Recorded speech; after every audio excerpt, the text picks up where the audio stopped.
Welcome everyone for joining me today. I'd like to talk to you about cyber defense strategies to protect cloud resources and identities. This presentation will probably flow a little different than many of the others in this event. I'm an author of multiple cybersecurity books. This presentation is based on cloud attack vectors.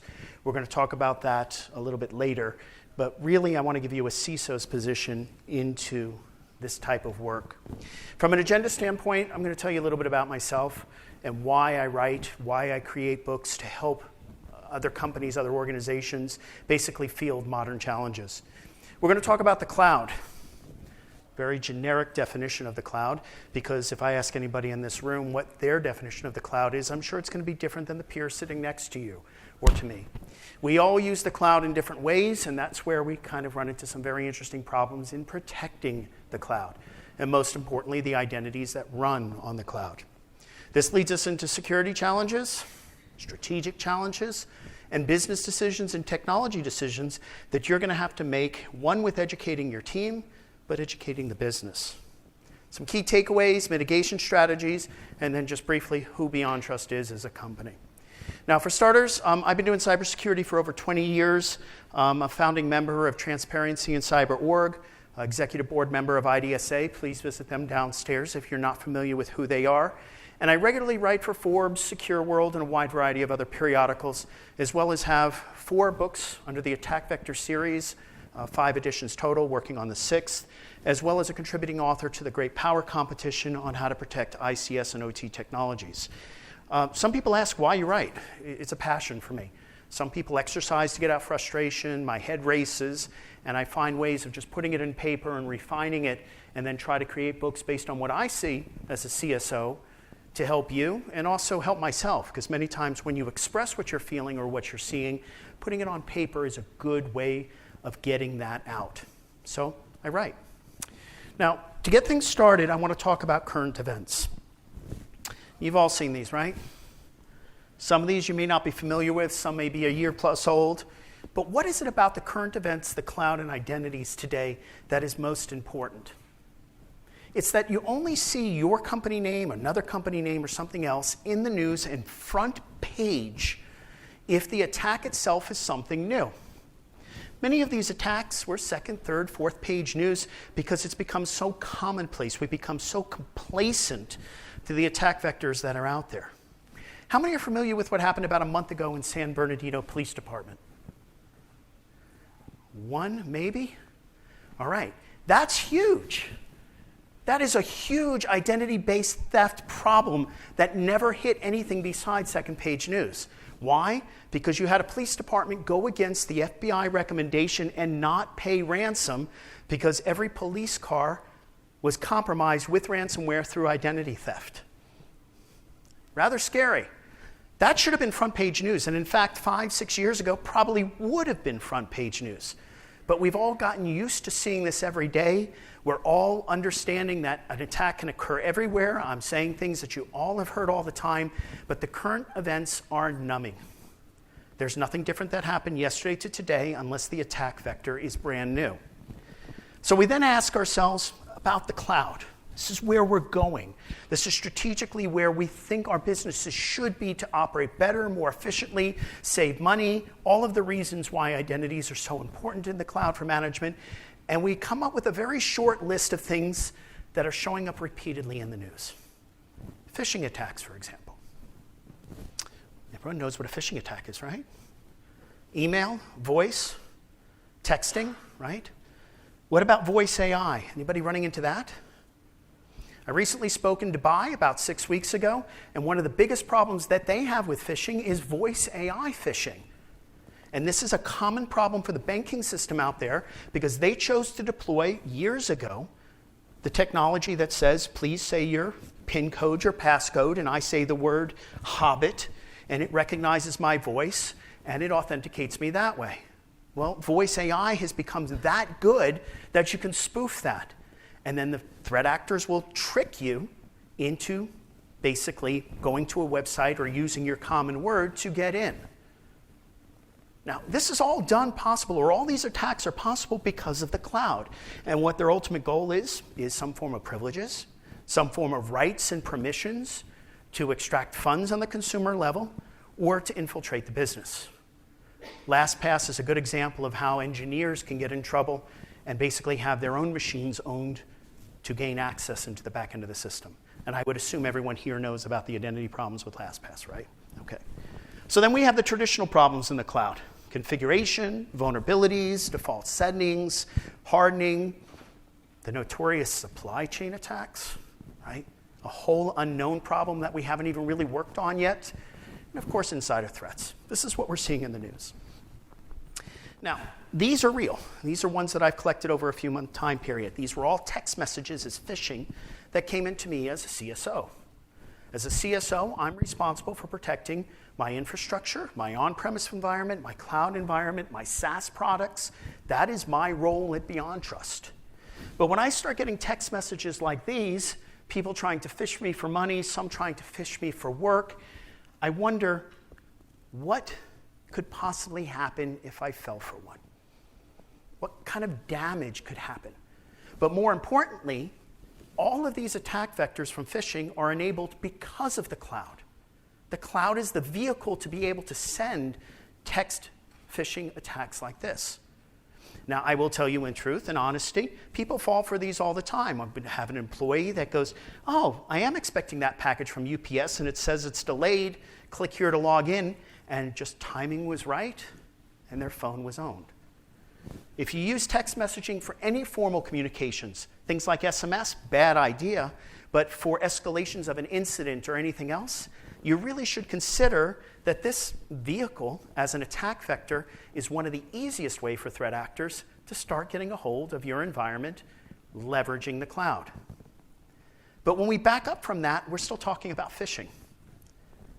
We're still talking about attacks and social engineering. We're still talking about humans making mistakes. And we come to the realization that when we think about protecting the cloud, the assets, the runtime, our workloads, our products, the more things change, the more they stay the same. I have to emphasize that. The cloud is no different than on-premise in terms of attack vectors. It's just the methods they're using are different. We're still dealing with things that want to compromise passwords. We're still dealing with things that are going after our APIs and secrets and accounts and identities and entitlements. The threat actors now just are targeting a location and infrastructure we don't own, using techniques like vulnerability, exploits, social engineering, configuration, hardening, logs, things we've been doing on-premise for years. But we forget to translate or forgot how or don't have the intrinsic knowledge on how to translate that to the cloud. So how do I protect the cloud from being attacked? Vulnerability management's key. Configuration management's key. Privileges are key. They're all the same disciplines that we've been taught for years and years. We just now have to think about them differently. And this is where we start to get into trouble. But we also realize there are ways of doing it better than before. So you ask the question, how do you adapt your strategy for risk mitigation to the cloud? Now, before I answer this question, I want to play a game. How many times you get on vendor phone calls and you start hearing these words? It's a real game, guys. I enjoy this as a CISO immensely. I take that one phone call. I've got a zero trust solution that has basically API protection and future proof, and we are a zero trust startup company. We're 5 years in development. We just released, and I know I can solve your problems. Come on, really? Okay. Before you start solving the challenges for yourself in the cloud, ask yourself one question. What does the cloud mean to me? What does the cloud mean to my business? Are you using SaaS? Are you using infrastructure? Are you using platform? Did you cloud wash, which means you just took your VMs and moved them to the cloud and were running them there? What does the cloud mean to your business? When you understand that, you'll understand that the buzzwords that vendors are pitching to you may or may not apply. Think about it for 1 second. Let's take the concept of serverless. You've built a brand new application from the ground up using Lambda services and AWS. Do most of the other things apply to you? Can you do privilege? Can you do log? Can you do those other disciplines that security basics have taught you? The answer is probably not. How many of you use Salesforce within your organization? Most of you. How good are the logs coming from Salesforce for your log management? Pretty crappy unless you're paying $100,000 at least more to find out what buttons were clicked, what files were downloaded, and anything else. I don't see any buzzwords where someone is saying, I'm doing log management in the cloud really well. But that's a discipline that we did on premise that's key that we figure out how to do to the cloud. And the buzzwords that are going to come from vendors are things like continuous monitoring. Of what? What are you going to continuously monitor? Vulnerabilities? We plugged it all into our SIM. That's log management. But if the SaaS vendor or the infrastructure vendor doing serverless doesn't give us the logs, I don't have anything to monitor. I have nothing to be actionable on. So forget about the buzzword bingo. Don't listen to me or any other vendor in marketing to solve your problems. Understand first what you are thinking about in the cloud and get your definitions right. What is the definition for cloud to you? Because it's going to mean something different to somebody else. Get the definition for something like asset correct.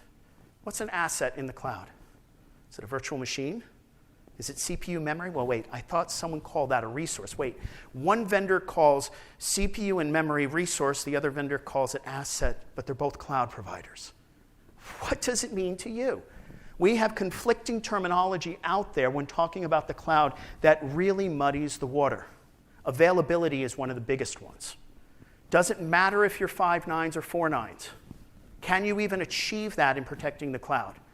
Look, if I'm hosting on AWS or Azure, let's just take Azure, for example, they're not going to give you a contract greater than 3 nines. They don't offer it.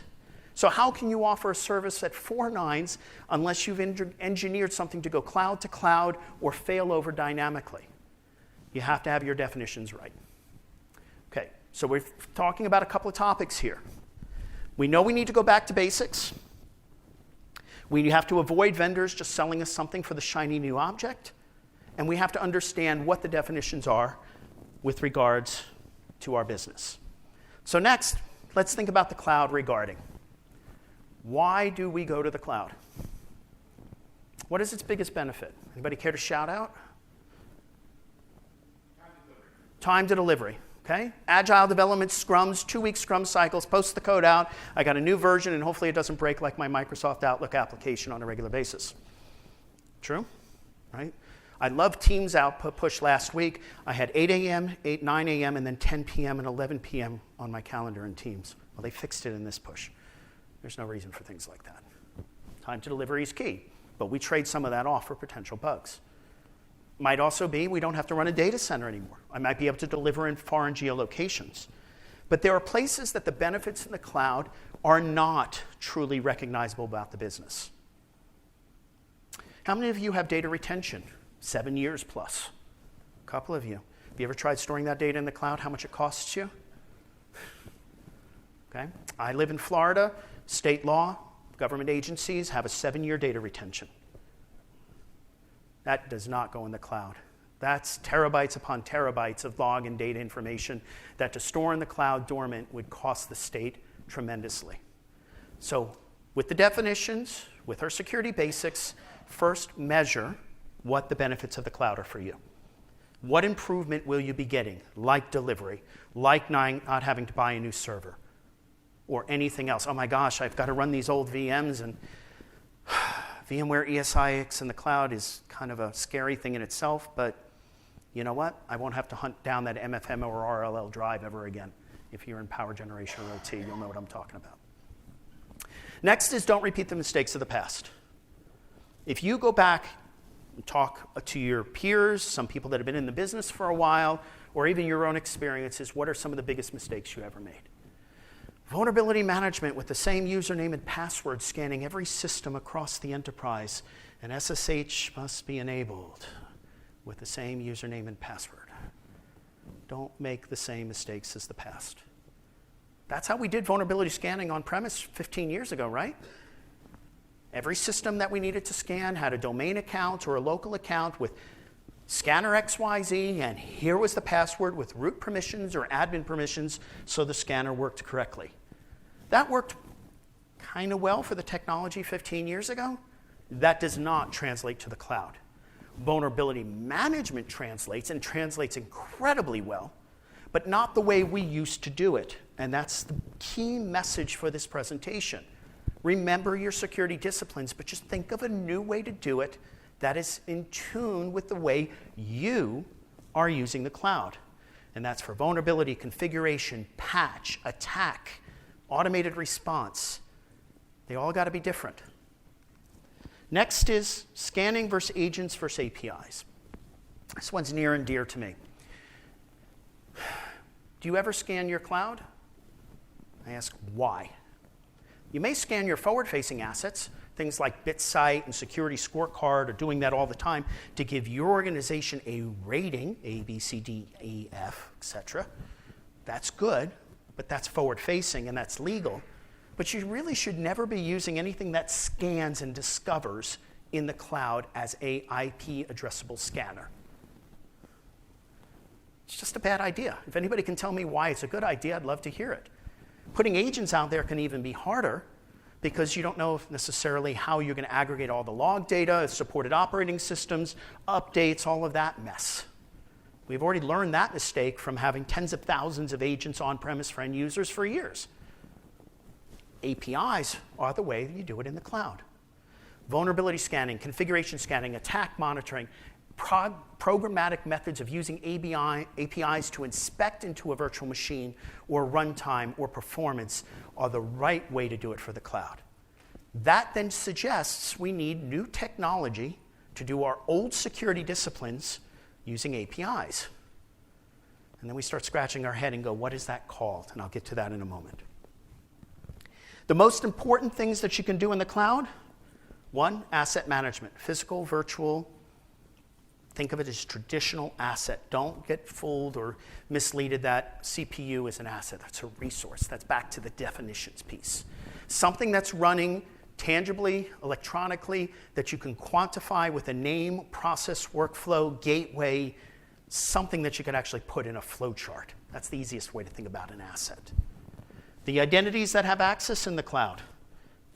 Now, remember, identities accounts are different. Machines and humans are different. This is where we can start getting a little muddy.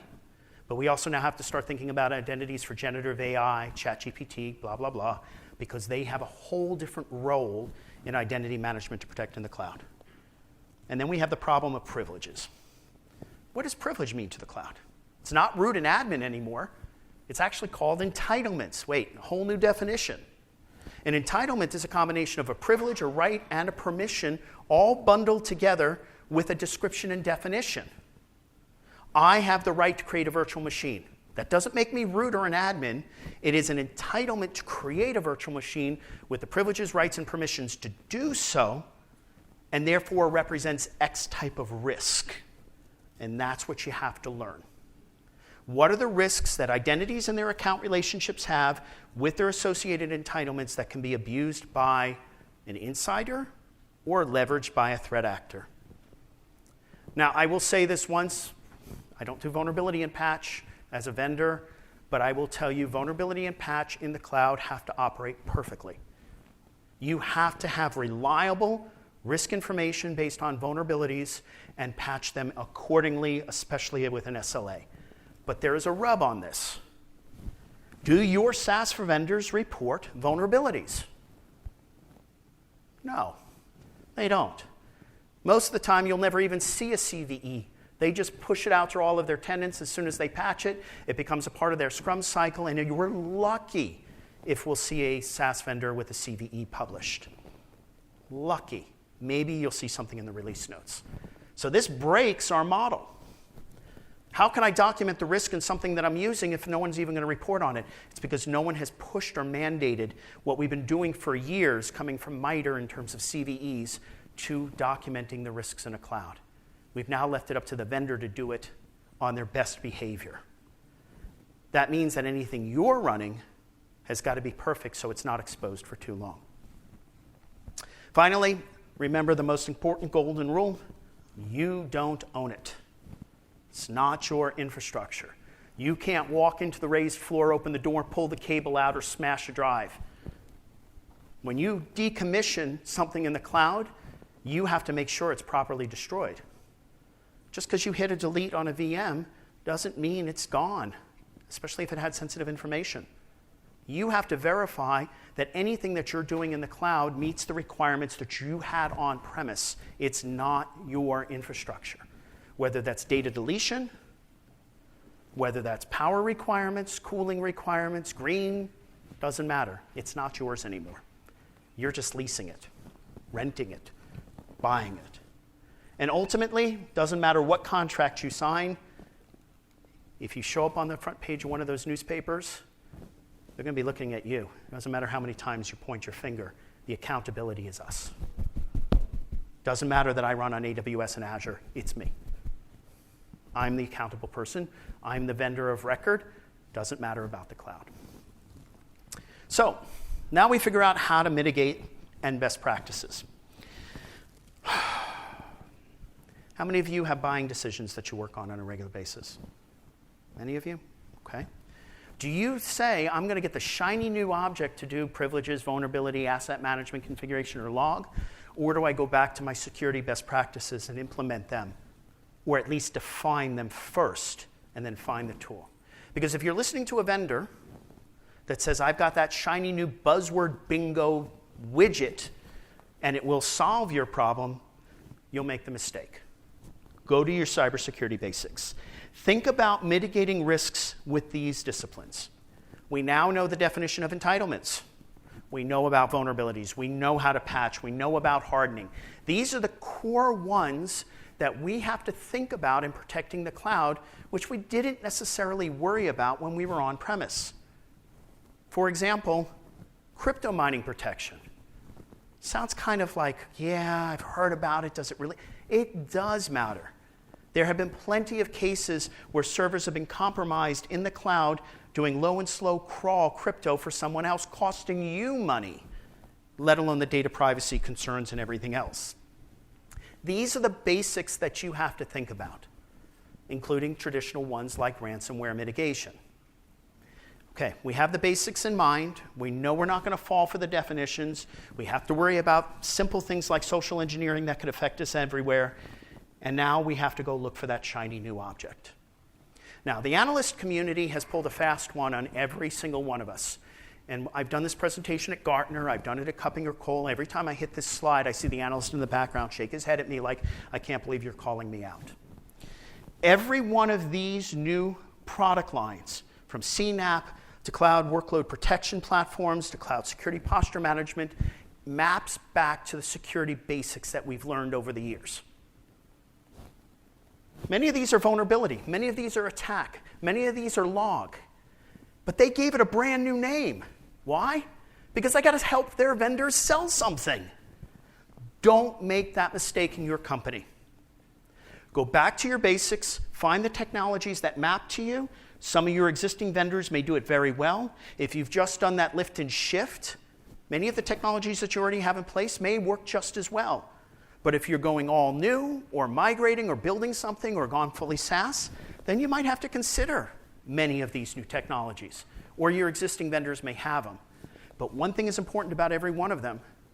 Every single one is API driven, except for a few that use agents in very sparse locations. They gave them new names because the methods that they're doing our disciplines are now different. And the traditional vendors haven't kept up. So you might end up licensing some of them. But don't be fooled. It's not something new because you need it to be new. It's something new because they're doing something old in a new way. Now, one of the last questions I get asked is, I've talked a lot about the definitions of cloud. I've mentioned a lot of different concepts. If you are still trying to choose a cloud provider for SaaS infrastructure, any of the different type of plumbings, you have to think about these areas. Now, if you do find it interesting to read about these more in depth, these books are available on Amazon. If you're a subscriber to Springer or A-Press, books in volume, they're on the list. But you have to ask yourself, from an RFP standpoint or the standpoint, is this cloud provider, this SaaS vendor right for me? Can they meet these requirements? Would you license a SaaS solution that's not SOC compliant? I don't care. I care. Do you care about ISO certification? That they recognize GDPR? I'm not in Europe, doesn't matter to me. You have to ask these questions up front. But you have to start with knowing what your cloud is doing and where your cloud is going and what your cloud is doing to be even able to address this. And then you can find the technology that sits on top. Going down the list, operational dependencies, technology and business partners, service level agreements. Covered it's not your infrastructure. Here's our service level agreement for uptime, outages, patching, etc. What if they don't make it? What are they going to do for me in terms of credits if they don't meet those requirements? Just putting it in writing does me no good if they miss. Am I really prepared to rip them out and do something different? Or are they going to give me money back or do something to help me that hurts them so that they are forced to improve? This is your and my leverage in the cloud to make sure things are done correctly. Service level agreements, data privacy, proper disclosure, all of those things are our leverage as clients against vendors, and yeah, I'm a vendor, but I'm also a CISO, to ensure that we get delivered what we're asked for. The one that bothers me the most, well, actually two, technology stickiness and vendor lock-in. Like if you're on Azure and you're using SQL, you're really not going anywhere, right? We all recognize that. Yes, you can get SQL on AWS or barely even on Oracle, but if you're really developing applications with SQL in the cloud, you're pretty much stuck on Azure. It's Microsoft's way. But company and culture. You have to ask yourself, where's their call center? What happens if I call in the middle of the night? Will I get a call back in a certain time frame? Will the people be able to speak the natural language of the people making the call? If I'm a global company and I have people in France, will the people answering the phone be able to speak French? Will the company and culture for when I need them to help me actually match? That helps the entire definition of properly choosing a provider. Now, the key takeaways, ask yourself what your company is doing for these disciplines. We've broken down vulnerability, configuration, patch, etc. These are the disciplines themselves that you have to consider in the cloud to be successful. How are you storing passwords and secrets if you haven't gone passwordless? Do I have password reuse situations? Not only for the cloud, but for the cloud vendors. In other words, if I license technology XYZ, are they willing to give me a unique username and password with MFA for every person in my company that can call support? We already learned years ago that password reuse was a bad thing. Why would we make the mistake of the past licensing a technology where they're only going to give me one login and I got a dozen people using it? It's kind of one of those things that we have to think about when protecting the cloud. Break glass, it's not your equipment. There's no data center. You can't stick a USB key in. What is going to be your break glass and things really go to shit? Excuse the expression, but it's the truth. So think about these disciplines as you move forward. Finally, from a BeyondTrust standpoint, if you're not familiar with who we are an identity, security, and access leader. We've been around for a long time. Myself, I've been with the company 19 years, 1,500 employees based out of Atlanta, Georgia. We basically protect authentication, privileges, and identities in the cloud and on-premise, and backed by over 75 patents with unique technology. Recognized by Gartner as a peer insight leader. Let you think about that if you're looking for references. And we do all this in a platform for protecting passwords and storage, removal of admin rights, remote access, Active Directory bridging, and a variety of other technology in the center with identity security insights to analyze identities for flaws and security risks. With that, I want to thank you all. I've already hit the stop button for your time. And if you have any questions, I'll be down in the booth in about an hour or two. Thank you.